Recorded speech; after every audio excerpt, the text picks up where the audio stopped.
오늘은 스가랴 10장 4절에서 7절까지 말씀 묵상하겠습니다. 10장 4절에서 7절까지 말씀 읽습니다. 모퉁이 돌이 그에게서, 말뚝이 그에게서, 싸우는 활이 그에게서, 권세 잡은 자가 다 일제히 그에게서 나와서 싸울 때에 용사같이 거리의 진흙 중에 원수를 밟을 것이라. 여호와가 그들과 함께 한즉 그들이 싸워 말탄 자들을 부끄럽게 하리라. 내가 유다 족속을 견고하게 하며 요셉 족속을 구원할지라. 내가 그들을 긍휼히 여김으로 그들이 돌아오게 하리니 그들은 내가 내버린 일이 없었음 같이 되리라. 나는 그들의 하나님 여호와라. 내가 그들에게 들으리라.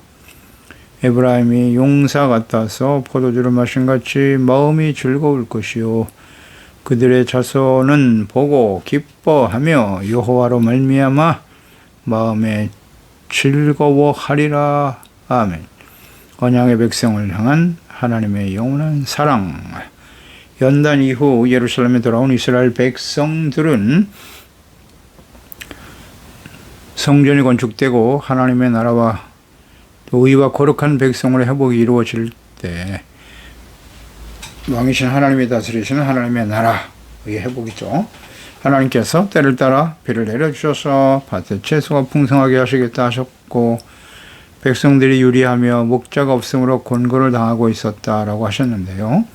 그 왕과 제사장 선지자들이 어리석고 무지하고 패역하고 완악하죠. 그래서 하나님의 말씀을 버리고 우상을 섬김으로 백성들을 도탄에 빠뜨려 버렸습니다. 그래서 하나님께서 거짓 목자들에게 분노하실 것이고 그들을 벌하실 것이라는 말씀도 하셨고요.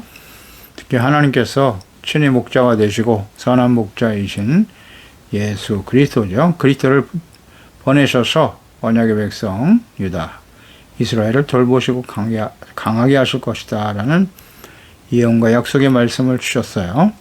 이어서 4절 말씀은 아브라함과 다윗의 자손으로 후손으로 보내실 그리스도에 대한 약속의 말씀이죠.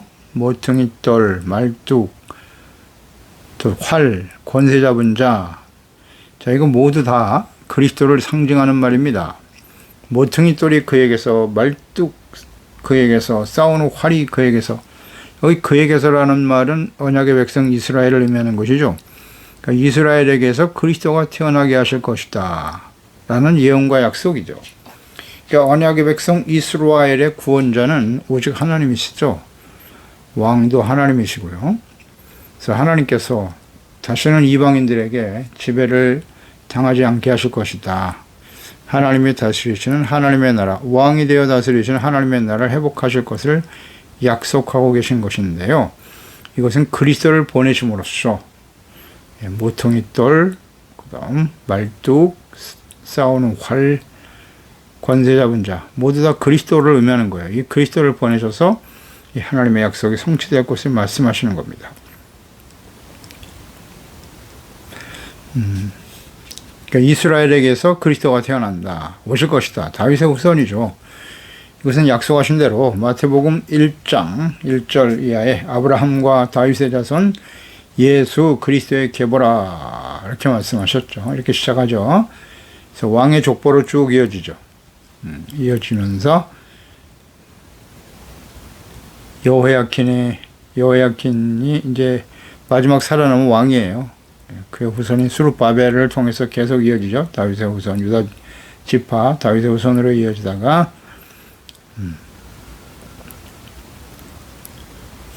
야곱은 마리아의 남편 요셉을 낳았고 마리아에게서 그리스도라 칭한 예수가 나니라. 그런즉 모든 대수가 아브라함부터 다윗까지가 14대, 다윗으로부터 바벨론으로 사로잡혀갈 때까지가 14대요.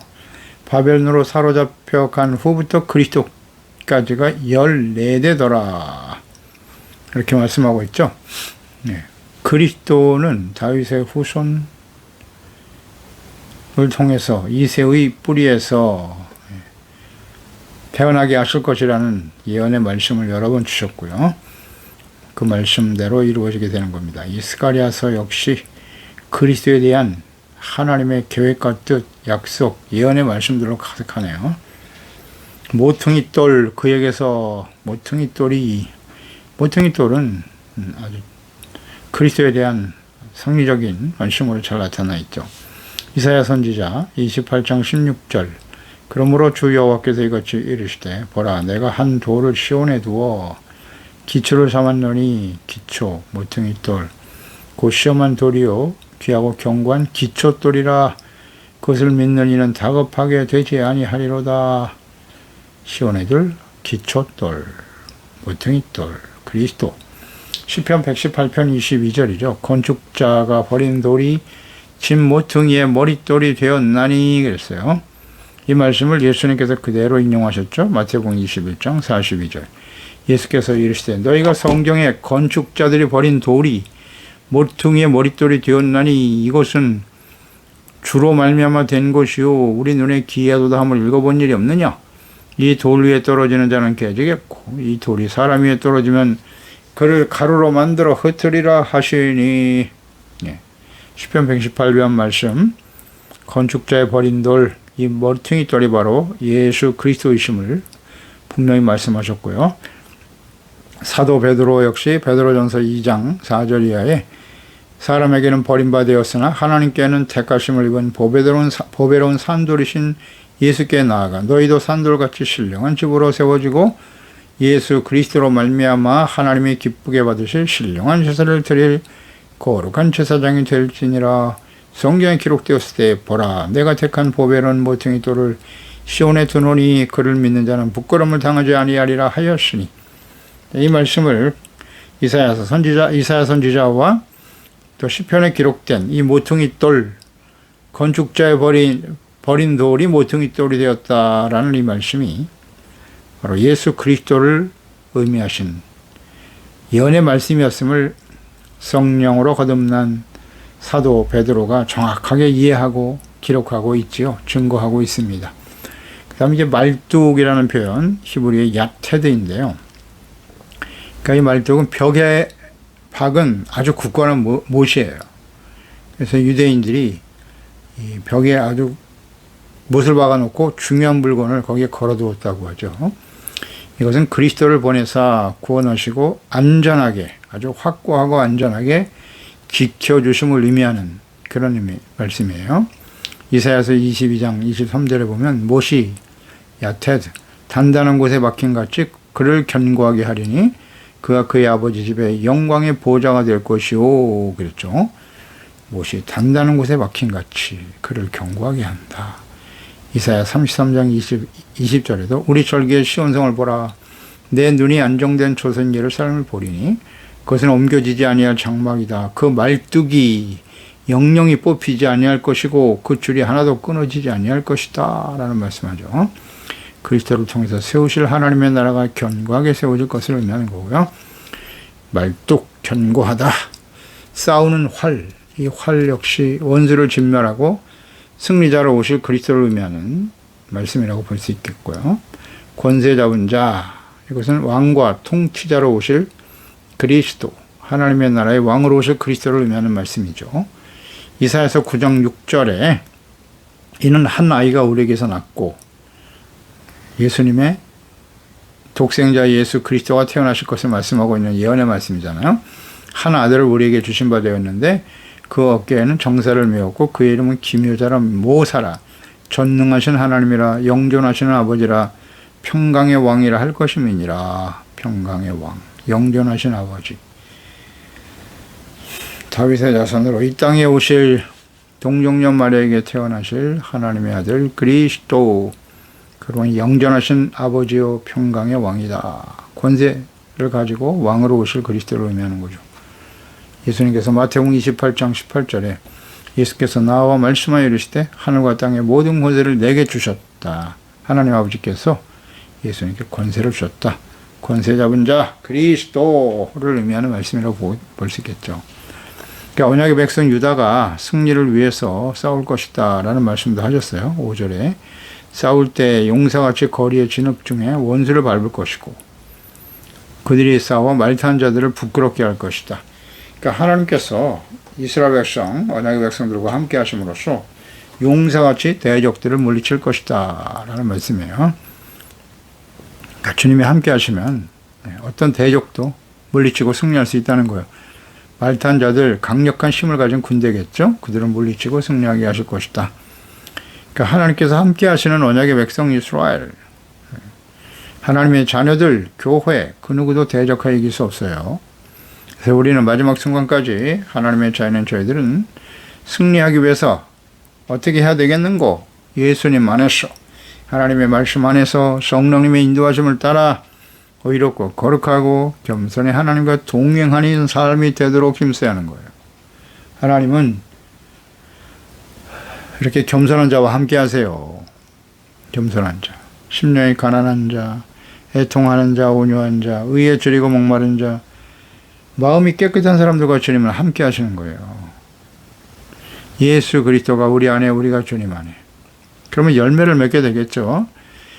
그 의로움, 거룩함, 진실함, 착함의 열매가 나타나야죠. 그것이 예수님 안에서, 성령 안에서의 삶이란 말이에요.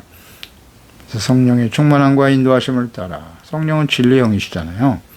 진리가 되시는 하나님의 말씀과 그 아들 예수 그리스도 안에서 주님을 따르는 삶을 살아가게 되겠죠. 주님을 닮아가는.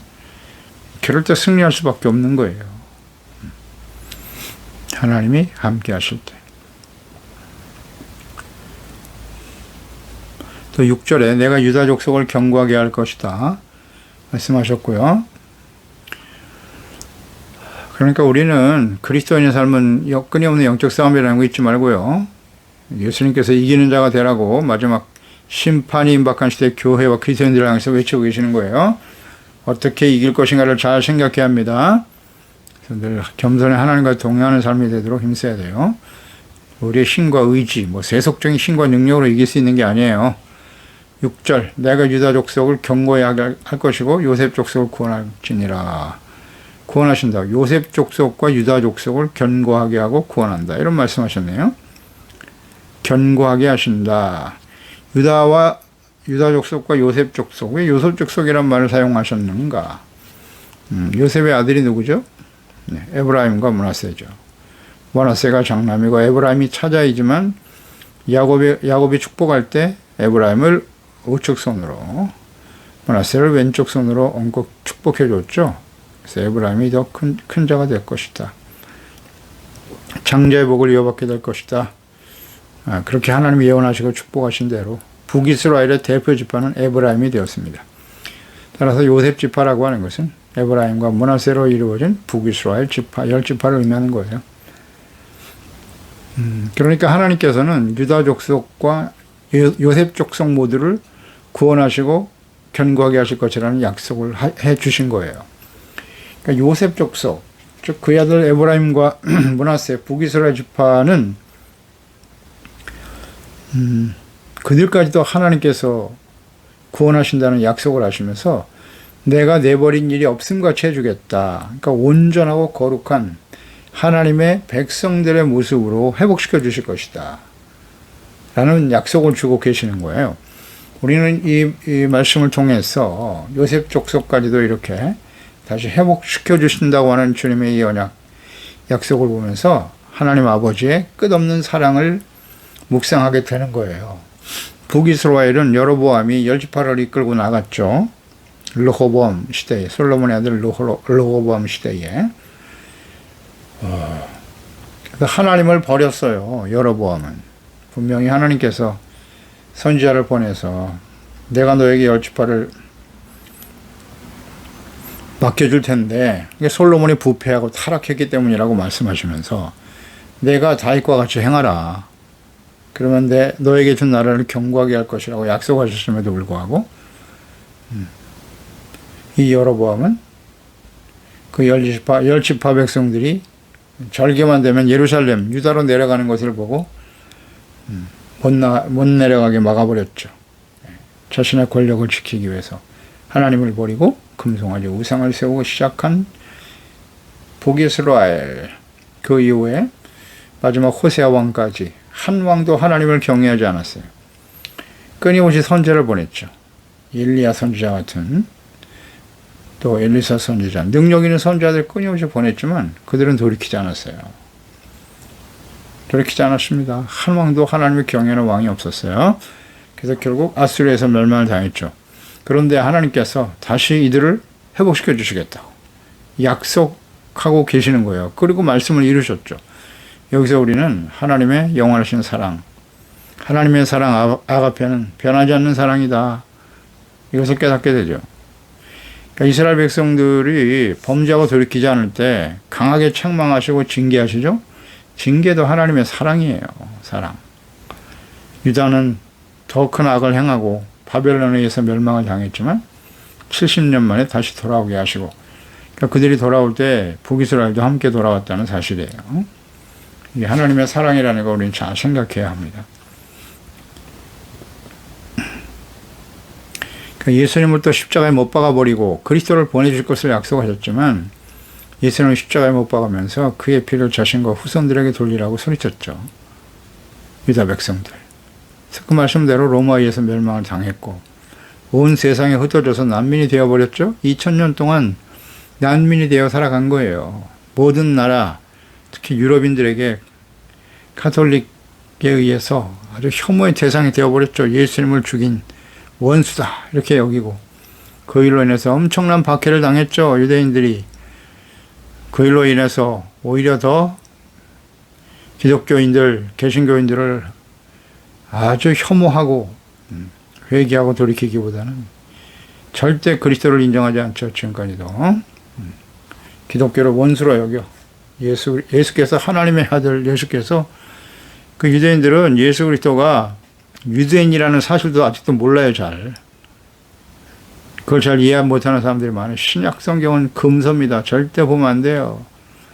그리스도를 예표한 이사야서 같은 말씀들 금서에 금서 보면 안 돼. 그리스도를 부인합니다.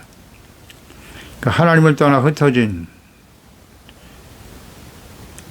2000년 가까이 고통의 시간을 보내는데 1948년에 이스라엘을 회복시켜 주셨잖아요. 그래서 다시 예루살렘으로 돌아오게 하세요. 흩어진 이스라엘 백성들이 예루살렘으로 돌아오라 알리야 운동이죠. 계속되고 있죠. 그러니까 이것을 통해서 우리는 무엇을 알 수 있어요? 하나님은 그 사랑은 영원하다. 하나님의 언약의 백성들을 향한 하나님의 사랑이 얼마나 큰가를 우리는 여기서 볼 수 있어요. 그리고 또 이 예언의 말씀은 지금 성취되고 있고요. 하나님을 떠나서 흩어진 이방의 모든 사람들이 이제는 예수 그리스도를 믿음으로 말미암아 하나님께로 돌아와 하나님의 자녀가 되고 예수 그리스도 안에서 하나가 될 수 있게 하시는 주님의 약속이기도 하죠. 하나님의 약속입니다.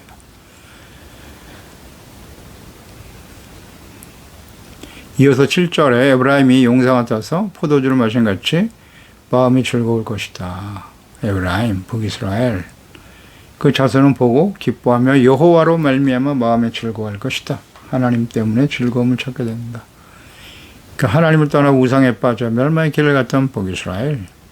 그 에브라임이 주님께 돌아와서 구원을 받게 된다는 거예요. 기뻐하고 즐거워하게 될 것이다. 실제로 이루어졌죠. 이루어졌습니다. 그래서 북이스라엘이 사실 악하고 폐역한 자들이죠. 한 왕도 여로보암으로 시작해서 마지막 호세아까지 한 왕도 하나님을 경외하는 왕이 없었으니까요.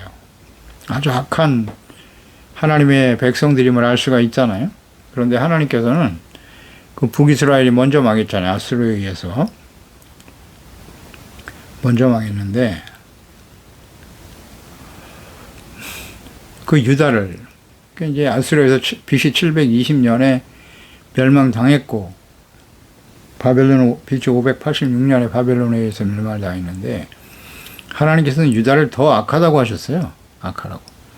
에스겔 23장 1절 이하에 보면 북이스라엘과 유다를 이렇게 표현하셨죠. 인자야 두 여인이 있었으니 한 어머니의 딸이다. 그 이름이 형은 오홀라요. 북이스라엘. 아우는 오홀리바. 유다죠. 유다. 그들이 네게 속하여 자녀를 낳았는데 그 이름으로 말하면 오홀라는 사마리아, 북이스라엘. 오홀리바는 예루살렘이었다. 라고 말씀하시면서 오홀라가 네게 속하였을 때에 행음하여 우상숭배. 그가 연애하는 자, 곧 그의 이웃 아수르 사람을 사모했다. 아수르의 우상을 섬겼단 말이에요. 그러므로 내가 그를 그의 정존자하고 그가 연애하는 아수르 사람의 손에 넘겨버렸지. 그 오홀리바가 이것을 보고도 예루살렘 유다가 그 형보다 음욕을 더하며 그랬어요. 음욕을 더했다. 우상숭배를 더 심각하게 했다는 거예요. 그의 형의 간음함보다 그 간음이 더 심함으로 그 형보다 더 부패하여졌느니라. 이런 말씀하시잖아요. 이것은 이제 므낫세 왕 때죠. 히스기야 왕 시대에 그의 아버지 아하스 왕 때부터 유다가 우상숭배에 빠져 범죄하기 시작했고, 히스기야가 개혁을 단행하면서 하나님을 경외하는 왕이었으나 그때에 이제 북이스라엘이 아수르에서 멸망을 당했죠. 그러니까 그들이 멸망당하는 것을 보았죠. 그런데 히스기야의 아들 므낫세가 엄청난 우상숭배와 악을 행하죠. 그 어디서 배운 거예요 도대체? 그 훌륭한 성군인 아버지 밑에서 태어난 므낫세가 말이죠. 최고 악한 왕이 되어버렸어요. 그 조상들보다 더 악한 우상숭배자가 되고 말았죠. 그래서 하나님께서 유다를 멸망하실 것을 그 므낫세 시대에 작정하셨어요. 그의 아들 아몬 역시 마찬가지죠. 악을 행하죠. 그 마지막 요시아가 개혁을 단행했습니다만 그의 아들들에 의해서 유다는 또다시 멸망의 길을 우상숭배, 하나님을 버리고 우상을 선택하고 멸망의 길을 가고 말았죠. 그 형보다 더 부패했다라고 말씀하셨어요. 예루살렘이 유다가 더 악하다 이런 말씀이죠. 역대 33장 9절에도 보면 유다와 예루살렘 주민이 므낫세의 꾀을 받고 악을 행한 것이 여호와께서 이스라엘 자손 앞에서 멸하신 모든 나라보다 더욱 심하였더라 이렇게 말씀하시잖아요. 유다와 예루살렘이 더 심했다. 므낫세보다. 북이스라엘. 예레미야가 4장 6절이죠. 바벨론에서 멸망당하는 모습을 보고 슬퍼 탄식하는 선지자의 슬픈 노래죠. 전에 4장 6절에 전에 소돔이 사람의 손을 대지 않았었는데도 순식간에 무너지더니 이제는 딸 내 백성의 죄가 소돔의 죄보다 무겁도다 이런 표현도 하셨어요. 그러니까 이스라엘보다 더 심각하게 부패하고 악을 행했을 뿐만 아니라 유다의 죄가 말이죠. 소돔과 고모라보다 더 심하다고, 더 무겁다고 말씀하시잖아요. 예, 말씀하신 대로예요. 더 심각한 죄를 범했다. 그래서 멸망당할 수밖에 없는데 그들을 하나님께서 다시 회복시켜 돌아오게 하신다. 그러니까 이 하나님의 사랑이 얼마나 크고 놀라운지 알겠죠. 하나님의 사랑, 하나님은 참고 기다리시는 거예요. 끝까지 참으세요. 말씀을 보내시고 선지자들을 보내시고 안 되니까 하나님의 아들 예수 그리스도를 직접 보내주시고 보혜사 성령을 보내주시고 하나님의 말씀을 가까이 두어 그 말씀을 우리에게 주야로 묵상하게 하시고 그 말씀에 나타난 우리의 죄악들을 주님께 자백하고 예수 그리스도의 피로 죄사함 받고 용서하다 하나님이 다스리시는 하나님의 나라 거룩한 백성으로 살아가기를 하나님의 자녀답게 살아가기를 기다리고 계시는 거예요. 기다리세요. 그게 하나님의 사랑이죠. 주님의 사랑이 얼마나 크신가. 역사를 통해서 우리가 이 하나님의 사랑 오늘 본 말씀을 통해서 다시 한번 확인하게 되잖아요. 다시 돌아오게 하겠다고 말씀하셨고 이렇게 폐역한 하나님의 언약의 백성들을 끝까지 사랑하시는 하나님 예수 그리스도를 믿기 이전에 악을 행했던 우리를 예수님의 십자가의 피로 깨끗하게 씻어주시고 문제는 구원받은 이후잖아요. 구원받은 이후에 지금까지 우리의 삶의 여정을 돌이켜보세요. 저 자신도 마찬가지고요. 너무나 큰 은혜를 받고 하나님의 자녀가 되었는데 얼마나 심각한 악을 행하고 하나님의 말씀을 알면서도 말이죠. 자신의 유익을 위해서 욕심을 위해서 하나님의 말씀을 저버리고 육체의 욕망을 따라 살아가려고 했던 썩어져가는 구습을 쫓는 옛사람의 모습을 가지고 살아갈 때가 얼마나 많았습니까? 내가 너희를 사랑한 것 같이 너희가 서로 사랑하라고 말씀하셨는데 가장 사랑해야 될 남편과 아내, 부모와 자녀들 간에 소중한 하나님 아버지를 모시고 있는 자녀들이 함께 살아가는 그리스도의 몸된 교회 지체들 간에 말해요. 같은 가족이라고 하셨잖아요. 권소은 가족이에요. 가족. 한 아버지를 모시고 사는 형제 자매들이 아니겠습니까? 형제 외에 사랑을 더하라고 말씀하시는데 서로 싸우고 다투고 말이죠. 시기 질투하고 참 부끄러워서 우리는 얼굴을 들 수가 없어요. 하나님한테. 그럼에도 불구하고 하나님은 또 참으시고 또 참으시고 우리에 대해서 소망을 버리지 아니하시고 때로는 징계 채찍으로 우리를 바로잡아 주시고 얼마나 감사한지요. 우리가 주님 오시는 그날 혹은 우리가 개인적으로 인생을 마감하는 그날까지 주어진 시간 동안 우리는 하나님 앞에 주의 말씀을 통해서 책망과 징계의 말씀, 권면의 말씀을 잘 받아야 돼요. 훈계를 받아야 됩니다. 그래서 돌이키고 겸손한 자세로 주님의 말씀 항상 복종하고 구원을 온전히 이루어가는 저희들이 되어야 하는 거예요. 그건 주님의 사랑이 얼마나 크신가를 생각해 보세요. 우리 같은 죄인이 구원받은 것도 하나님의 놀라운 사랑이지만 계속 말씀드립니다. 구원받은 이후에 지금까지 하나님의 은혜를 받았음에도 불구하고 하나님을 저버리고 악을 행했던 우리의 부끄러운 모습들, 이거 다 어떻게 보면 고범죄 아닙니까? 짐짓죄라고요.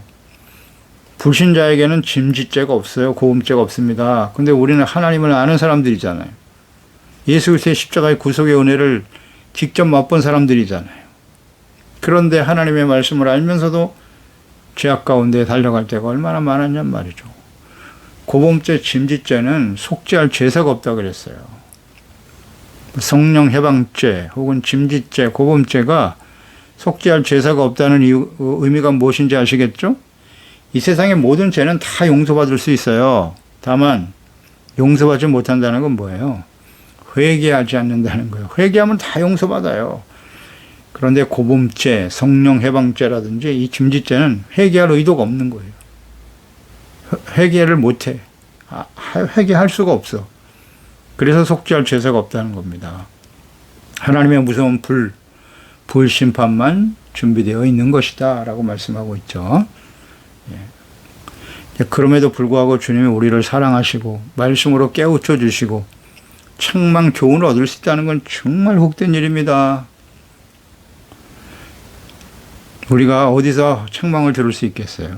이제 나이가 들어가고 신앙의 연륜이 쌓여가고 재직이 되고 목사가 되고 누구한테 책망을 듣겠습니까? 나이가 들어서 점점 나이가 들어가고 연로해지면 누가 책망을 합니까? 듣지도 않지만 책망할 사람도 없어요. 오직 하나님의 말씀 앞에서 그 말씀을 통해 책망을 듣고 깨닫고 돌이켜야 하거든요.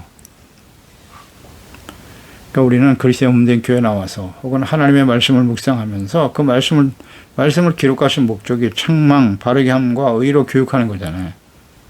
책망과 교훈과 의로 유익하고 하나님의 사람으로 온전케 하는 것이 하나님의 말씀이니까 주님의 말씀을 통해서 우리의 잘못을 깨닫고 겸손히 하나님 앞에 회개하고 씻음받고 용서받는 일, 이것이 얼마나 중요하냐고요. 얼마나 중요합니까? 그런데 하나님의 말씀도 자기가 필요한 말씀만 쏙쏙 뽑아서 성도들이 듣기 좋은 말만 골라서 하려고 한단 말이에요. 매우 위험합니다. 지금은 이제 마지막 때예요. 주님 오실 날이 가까운 때입니다. 그렇기 때문에 모든 민족에게 복음이 전파되어져야 하기도 하지만 하나님의 자녀, 교회와 그리스도인들이 이기는 자가 되라, 회개하라, 열심을 내라 외치고 계시잖아요. 성령의 교회들에게 하시는 말씀을 들을 자다. 이 하나님의 말씀을 잘 듣고 깨달아 돌이키면서 하는 거예요. 돌이키면서 하는 겁니다. 이것이 하나님의 사랑이에요.